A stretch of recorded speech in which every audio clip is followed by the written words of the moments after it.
Why don't we have another, if we have, since he's from Minnesota, would our other Minnesotan like to talk for a few minutes?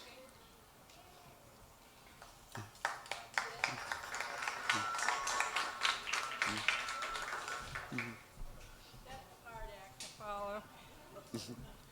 My name is Marian Wynn. I came to California in 1944. I was 18 years old. I had, well, my mom and dad were parents of 11 children. My dad worked for WPA for $69 a month, so you know how poor we were. And Minneapolis paper had an ad in the paper, in the one ad, saying anybody that wanted to come to work in the shipyards, Kaiser would pay their way out.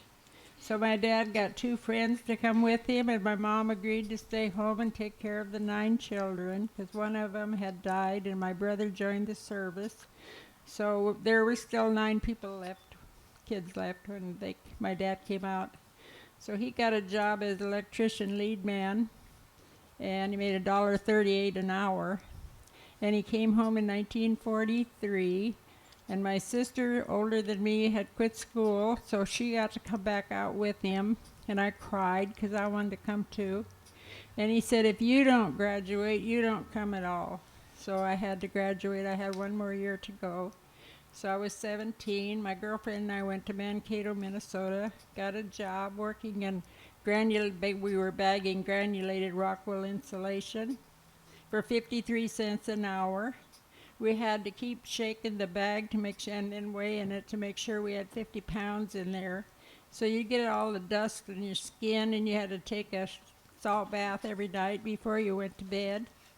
My dad heard about it, and he said, if you quit that job, I'll send you the money to come out on. And I said, you have 8 children at home yet, and my mom, so I'll make my own way. So it took 2 months to get enough money to come out here on. So I went home for my 18th birthday with my mom and the 8 that were still at home, because my brother joined the service.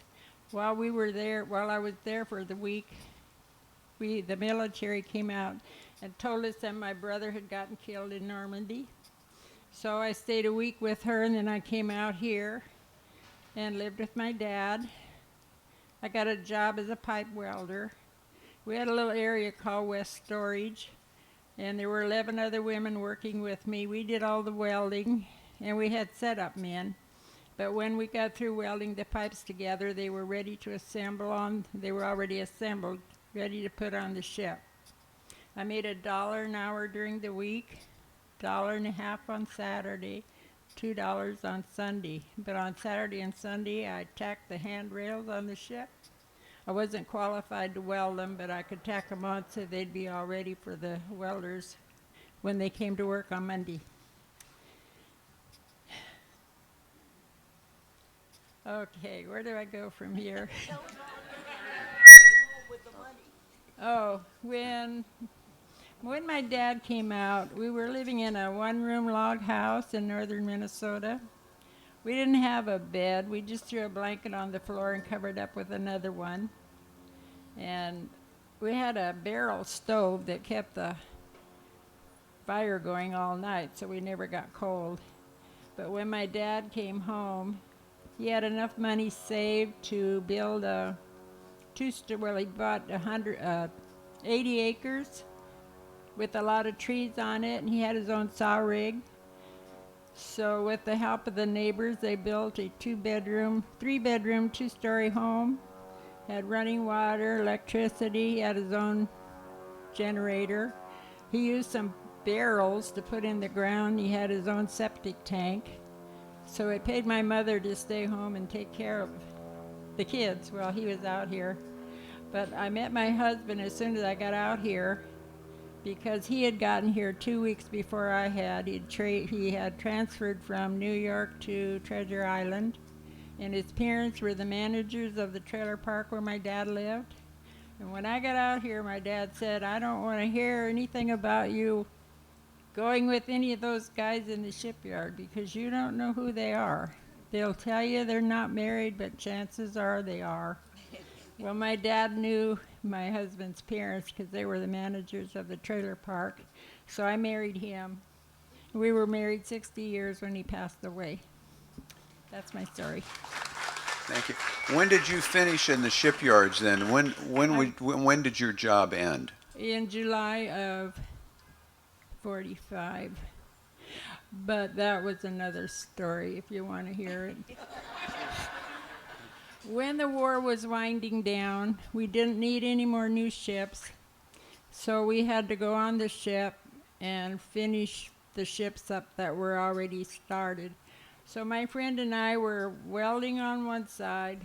We weren't certified, but we got to weld the seams on the side of the hold, and there were 2 riveters on the other side riveting. There was so much noise we couldn't talk, we couldn't hear anything. So my friend put her hands up and said, she shouted, "I'm going home at noon." And I shouted back, "I am too." And our boss was standing in the doorway. So he said, "You know what'll happen if you do go?" And we said we didn't care because we couldn't stand that noise another 4 hours. The war was winding down, and they were trying to find ways to get rid of people. So we went home, and I went back the next Monday. This was on a Friday. I went back on Monday. He said, "What are you doing here?" I said, "I came back to finish my job." And he said, "You don't have a job. Remember, you went home Friday." I said, "Oh, okay." I didn't care. I just got married, and the war was winding down. I was due to get laid off anyway. So I went over to the cannery. I'd worked in a cannery in Minnesota when I was 16. So I went over to the cannery, put in my application, and they hired me. 3 weeks later, the war was over, and I had a job. Nobody else did, or a lot of them didn't have a job. So that's my story. Thank you.